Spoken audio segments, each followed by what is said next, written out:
Welcome to this explainer. Have you ever clicked a button or fired off a really complex prompt and gotten a response back so fast it literally feels like magic? Well, I'm here to tell you, it's not magic, it's just incredible engineering. Today, we're going to break down the brilliant infrastructure of modern computing networks, but we're looking strictly at the pipes, the gears, and the engines. We are completely ignoring the payload here.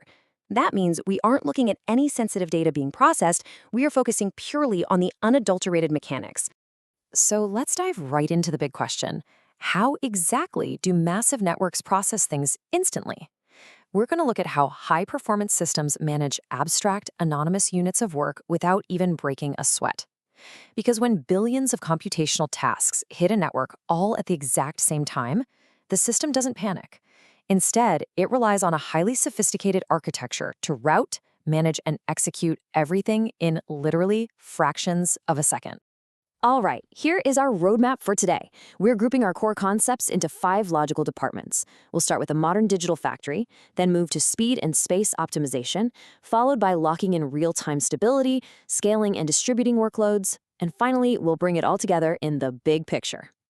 Okay, let's jump straight into part 1, the modern digital factory. I want you to think of these massive computing systems as an enormous, decentralized factory. Inside this factory, our one and only focus is the supreme efficiency of the conveyor belts and the routing machinery. It's all about how the boxes move through the facility. Like I mentioned earlier, we are totally separated from whatever sensitive data might be inside those boxes. We don't care about the payload.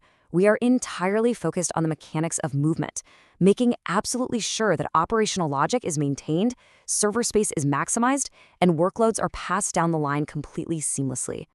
Moving right along to part 2, speed and space optimization. Let's see how we actually streamline this system.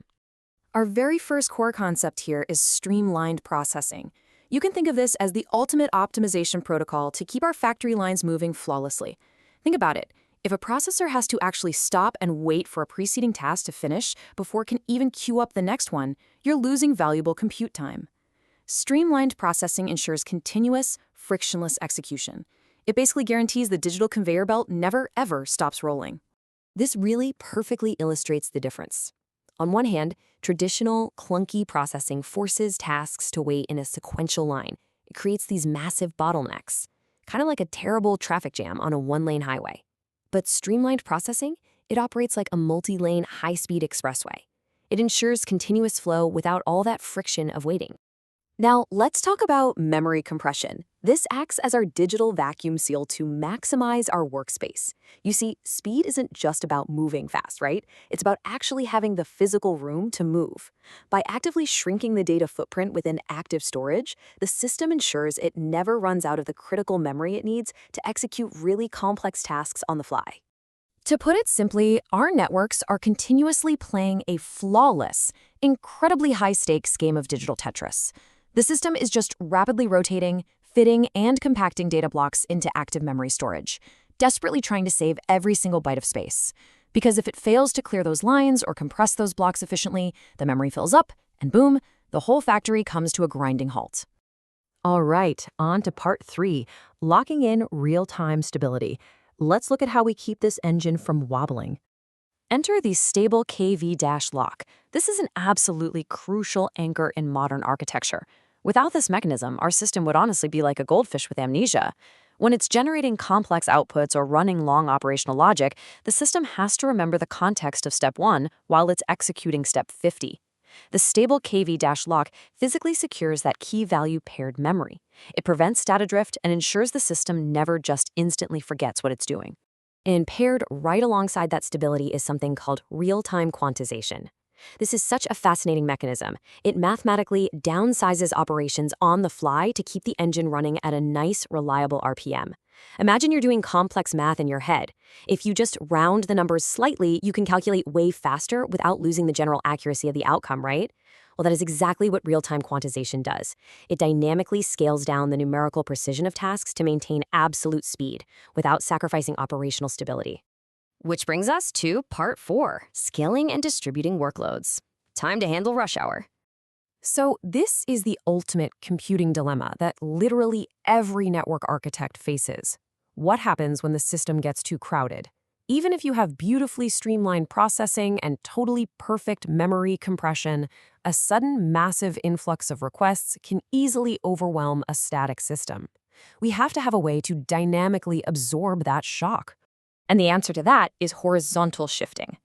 Rather than trying to build one impossibly massive supercomputer, which would be vertical scaling, we scale horizontally. It's exactly like opening up new checkout lanes when the grocery store gets super busy. The system recognizes the surge in traffic and instantly brings parallel computing nodes online alongside the existing ones, drastically expanding its capacity in real time. But here's the catch. Horizontal shifting only works if you pair it with decentralized dispersion. Once you open up those new parallel lanes, you actually have to route the traffic to them. This ensures no single server takes the full hit. By scattering the computational tasks far and wide across a distributed network on the factory floor, the workload is completely evened out. It prevents any localized crashes or annoying bottlenecks. So the real takeaway here is seeing how these steps perfectly manage an anonymous massive workload without a single hiccup.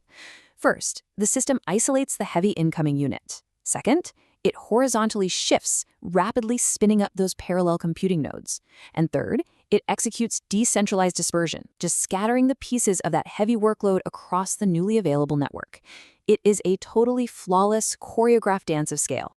Finally, let's wrap this up with part 5, the big picture. When we bring all of this together, our 6 foundational concepts lock beautifully into 3 distinct operational pillars. For speed and space, we've got streamlined processing and memory compression, keeping things fast and light. For stability, the stable KV cache lock and real-time quantization make sure the system maintains its context and steady power under heavy pressure. And for scale, horizontal shifting and decentralized dispersion allow the network to grow outward to absorb those massive traffic spikes on the fly. Together, these 3 pillars support the entire incredible infrastructure of modern instant processing. As we close out this explainer, I want to leave you with a thought to really spark your curiosity. We've just peeked under the hood at how systems manage near-instantaneous processing at a massive global scale. If our architectural systems can already compress, lock, shift, and disperse workloads this flawlessly today, what currently impossible computational tasks do you think they'll be able to solve tomorrow? Thank you so much for learning with me today, and keep questioning how our digital world is built.